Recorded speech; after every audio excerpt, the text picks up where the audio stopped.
Praises to Yahawah, Bahasham, Yahawashi, Bahasham, Requaquadash, that's the penny of our Lord and Savior, who the world calls Jesus the Christ.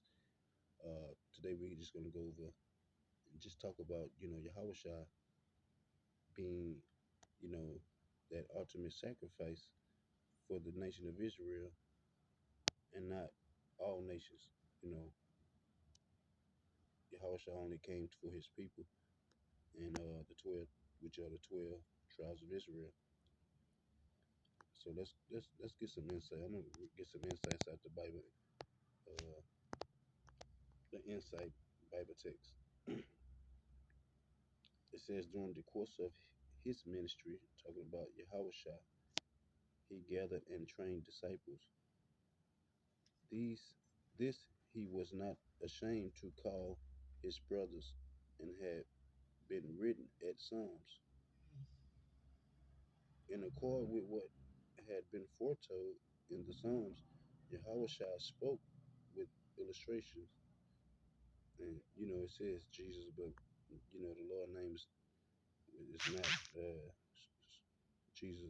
There were no letter J's in the Hebrew alphabet, so it said that's so it's supposed to be Yahawashi.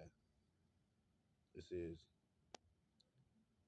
manifested zeal for Yahawashi house by cleansing it of commercialism, and did not please himself. Yet he was hated without cause. You see, so Yahawashi was hated for teaching in the truth and coming in the spirit of Yahweh. You know, and a lot of people ain't like the spirit that he was coming in, because he was just straightforward. You know, it says, yet he was hated without cause. The ministry of Yahweh Bahasham Yahawashi in behalf of circumcised Jews served to verify the promises made to their forefathers, and later moved people of the nations to glorify and praise Yahweh. This too had been foretold. When Yahushua rode into Jerusalem on the coat of an ass, crowds hailed him with the words of Psalms 118:26. It says, when the chief priests and scribes objected to what boys at the temple were saying and acknowledging Yahweh Bashim Yahushua as the son of David, Yahushua silenced the religious opposers by quoting Psalms 8:2. Let's jump over here. It says, upon arriving at the place of impalement, Yahushua was offered wine mixed with gall, prophetically alluding to the impalement itself. The psalmist wrote, dogs have surrounded me, the assembly of evildoers themselves have enclosed me. Like a lion, they are at my hands and my feet. Roman soldiers distributed Yahushua's garment by casting lots.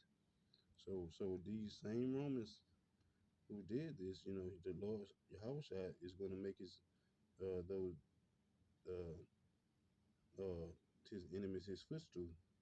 Okay, so these same people is back in the earth today, through reincarnation, if you believe in that. Okay, it says his religious enemies mocked him in the words recorded by the psalm. Suffering from intense thirst, Yahushua asked for a drink. Again, he was offered sour wine. Just before his death, Yahushua, quoting Psalms 22:1, cried out, my God, which means power, my power, why have you forsaken me? Breathing his last, he drew on Psalms 31 and he said, Father, into your hands I entrust my spirit. And the psalmist had further foretold none of his bones were broken. Though laid in a tomb, Yahawashi was not forsaken in and Hades, nor did his flesh see corruption, but he was raised from the dead. Upon his ascension to heaven, he was seated by Yahweh's right hand, waiting until his enemies would be placed as a stool for his feet. So the Yahawashi is coming back to make all his enemies in it, the enemies of his people, his footstool. Okay, Yahawashi is going to, coming back to judge the nations and all those who took part, and has something to do with the destruction of the Israelites. It says, it says, and according, it says he also became a priest according to the manner of Melchizedek and gave gifts in the form of men. All these details was prophesied in the Psalms. Yahweh Yahweh coming in the role of Yahweh, executioner, to dash the nations to pieces is yet future. So this is what we in that future time. What the Lord Yahweh is coming back to judge the nations. Okay, and all those, as I said earlier, who played a part in keeping the children of Israel oppressed. Okay, so this is why we have to know what time we're living in and looking for the signs that He told us about in Matthew. You know, so Yahweh is coming as an executioner. Now he's coming. It didn't say he was coming back to give hugs and kisses. He's coming back with vengeance. And wrath on all his enemies. So if you don't believe in Yahweh or Yahweh, then you're an enemy of him, and he's gonna all his enemies are gonna be dealt with.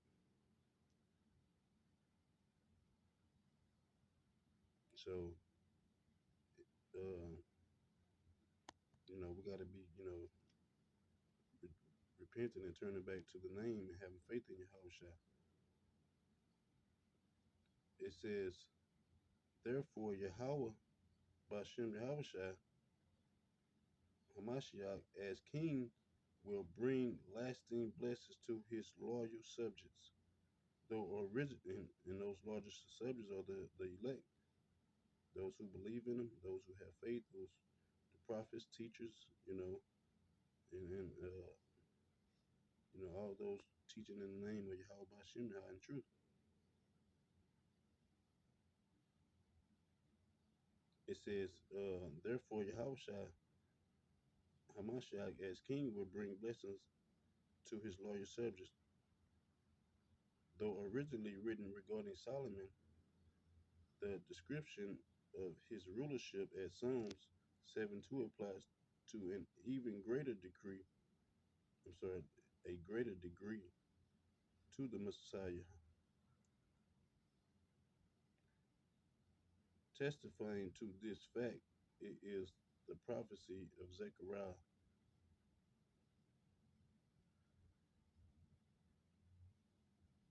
which echoes Psalm 72 and is applied to Yahawashi.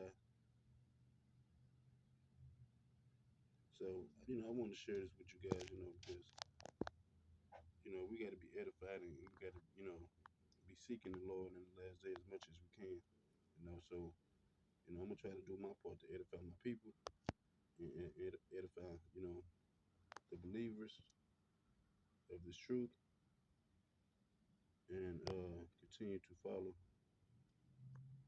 after great leaders that brought us to great millstone and the believers and followers. Peace.